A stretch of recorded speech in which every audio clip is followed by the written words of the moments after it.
All right, what is going on, everyone? Here is a video I've really been wanting to make lately. So this is actually the first daily race that I have officially placed first in. Actually, no, my second one. But here we are, same daily race. We're at D-Force Raceway. We're doing the reverse track layout, and this time you're noticing I'm in the Porsche 911 GT3 RS. Let's go ahead and actually let's pause it. Actually, let's get all the information going. There we go. All right, so we're starting in P4 here, and this is a really 911 heavy podium, or not podium, but a lot of drivers are using the 911 GT3 in this one. You can see P3, he just loses it there. So now I'm in P3 officially. I've got P2, P1 in front of me. They're both 911s. I got a 911 behind me, but we are just pulling away here, which is great. Whoa. I don't know why I paused that. But you can see here, just trying to go through the motions. He braked really early. First place guy ended up going a little too intense there. Pay attention to Mr. Douglas though, because he is a really big contender here. This guy here, Gonzalo, looks like he's being extremely defensive and honestly not really going as fast as he probably should, especially with how high he qualified for the race. So we're going through here, trying to give him a little bit of space there, but I'm also trying to respect the track limits because I definitely don't want to get a penalty. Douglas is behind me, Gonzalo in front. And here we come out of the final turn on lap 1. And I am finishing this as P2. See, Douglas is right back behind me.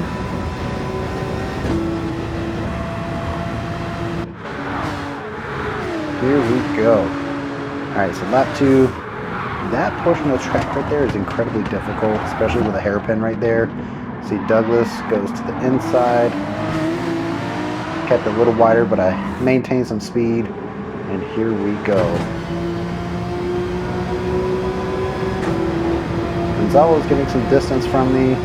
Douglas is hanging on tight. And we are rocking and rolling here.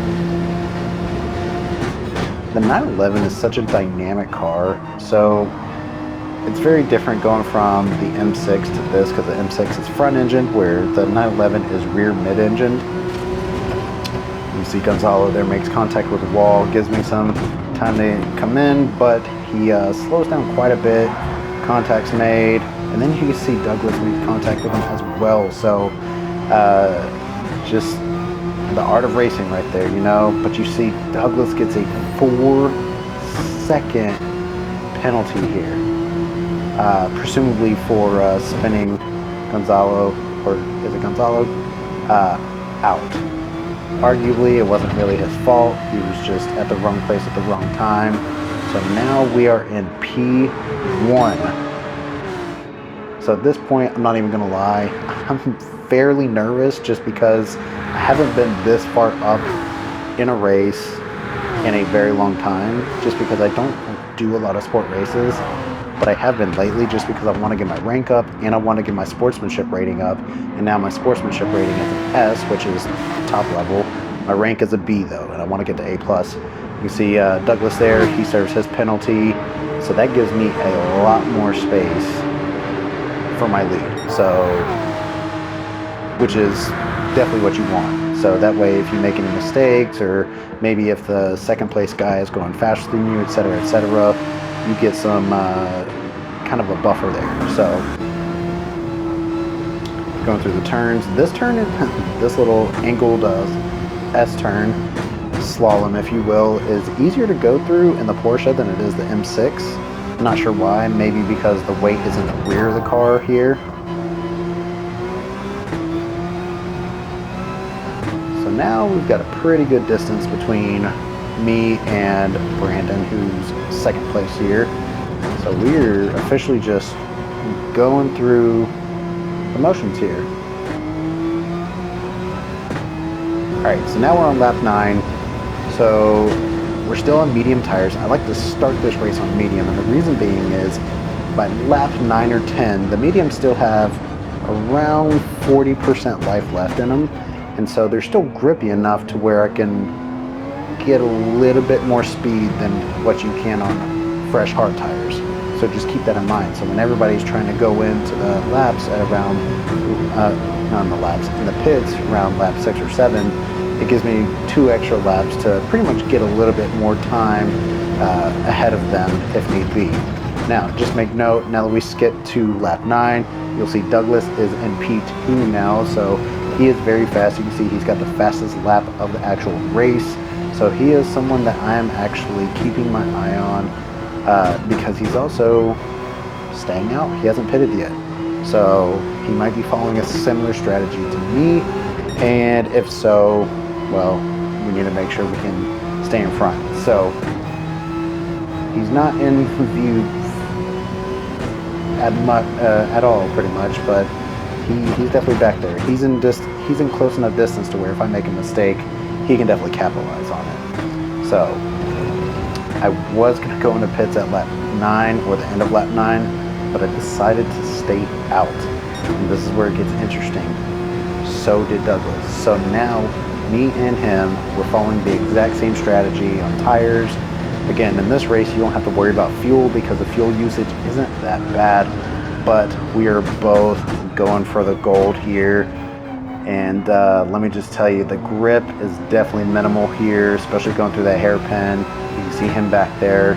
He is fast. He's about, my fastest lap time was 1:27.6. His was 1:27.2. So he's about 0.4 of a second quicker than me. So he can definitely catch up and make something happen if he wanted to. So I have to be on my P's and Q's, make sure I'm doing everything perfectly to a T.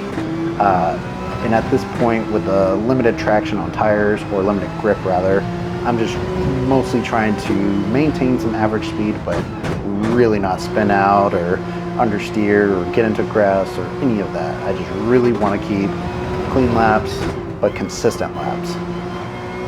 You can see my lap time's already down 0.6 of a second past what my fastest lap was, which was lap 6. There was a random yellow flag, but don't know what for. See, the yellow is out, but there's nothing. So now I do decide to pit here.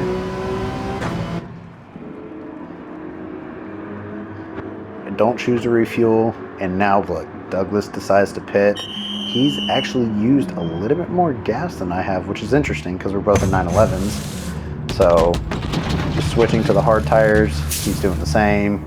So he used the exact same tire strategy. Now we're out, and we have about 3 to 4 whole laps to go, and he is not too far behind. So now we're on equal terms here. It just comes down to drivers. So ultimately he is faster than I am, but I think I have enough distance to at least keep him off my tail. And the guy who's behind him, Brandon, he's in a Corvette. He's also pretty fast. So at this point, I just got to make sure my final few laps are perfect, so that way he can't capitalize on any mistakes and ultimately place P1. Not going to lie, any position on the podium is a win in my book, but getting a first place trophy is definitely something that I've wanted for a while, and getting one in GT Sport it's pretty sweet.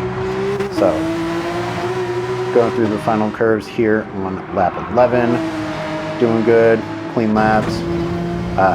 Grip is definitely minimal on these hard tires, and when you switch from mediums to hard, or even like sport or soft tires to hard, I mean, you can see there, counter steering, you got to make sure that you're on it and protecting your grip at all costs, and make sure you got control of the car and you are at one with the car. And let me tell you, this 911 is an interesting car to maneuver if you do lose control.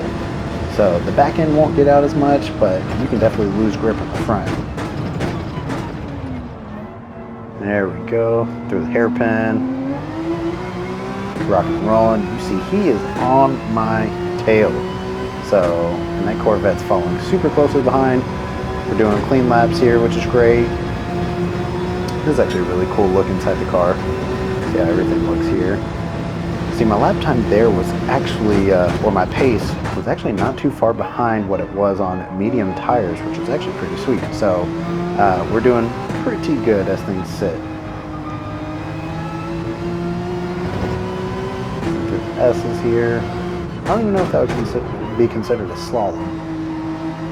Hit this one a little wide. Again, you gotta adjust on the fly when it comes to grip. Got a yellow flag here again, which is interesting, and now it makes sense. We have a slower car here, lapped car, and now he decides to speed up.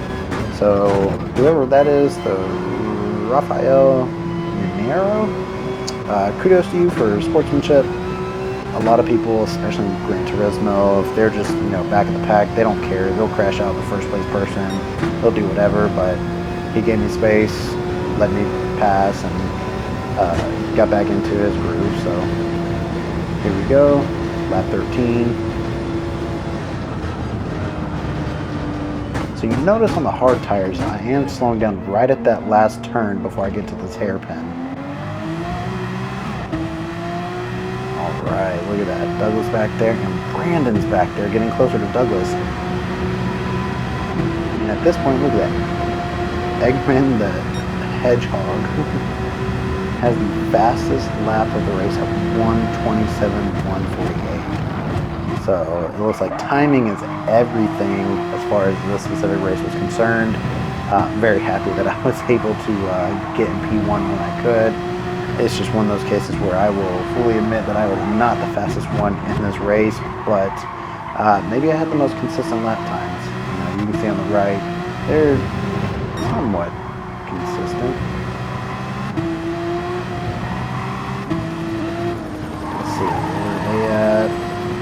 The lap car still back there, and I do believe that Douglas had to serve a penalty, and you can see that caused him to get behind Brandon. So now Corvette is P2. So there's that lap Porsche, and Brandon went off into the dirt. Let's go back there. Holy cow. Yeah, so he's back there.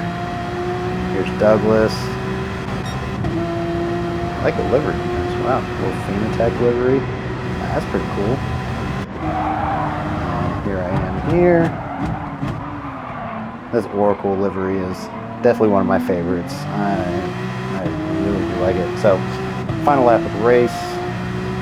Douglas is back to P2 even after serving that penalty.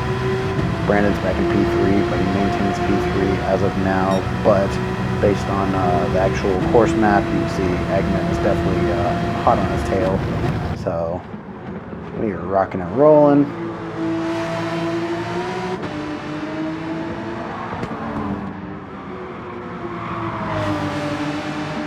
Going through the S's. And all I gotta do is make sure these final turns are aced, and we bring home P1. There we go. Go a little easy. I had a little bit of room to do that. Final turn. There we go. And we bring home P1. So this is my second victory in Gran Turismo Sport. Super, super happy about that. Again, hopefully I can get more. So, but yeah, just over the moon. Porsche was definitely a car I had to get used to again. I did use it for a little bit, but you can see the odometer's got 1,600 miles on it. But it was a wild ride for sure. So that concludes how I got my second victory in Gran Turismo Sport. I hope you guys enjoyed this race, this video, and this commentary. If you did, definitely like it, share it, subscribe. There's definitely gonna be more content. So in saying that, I'm out.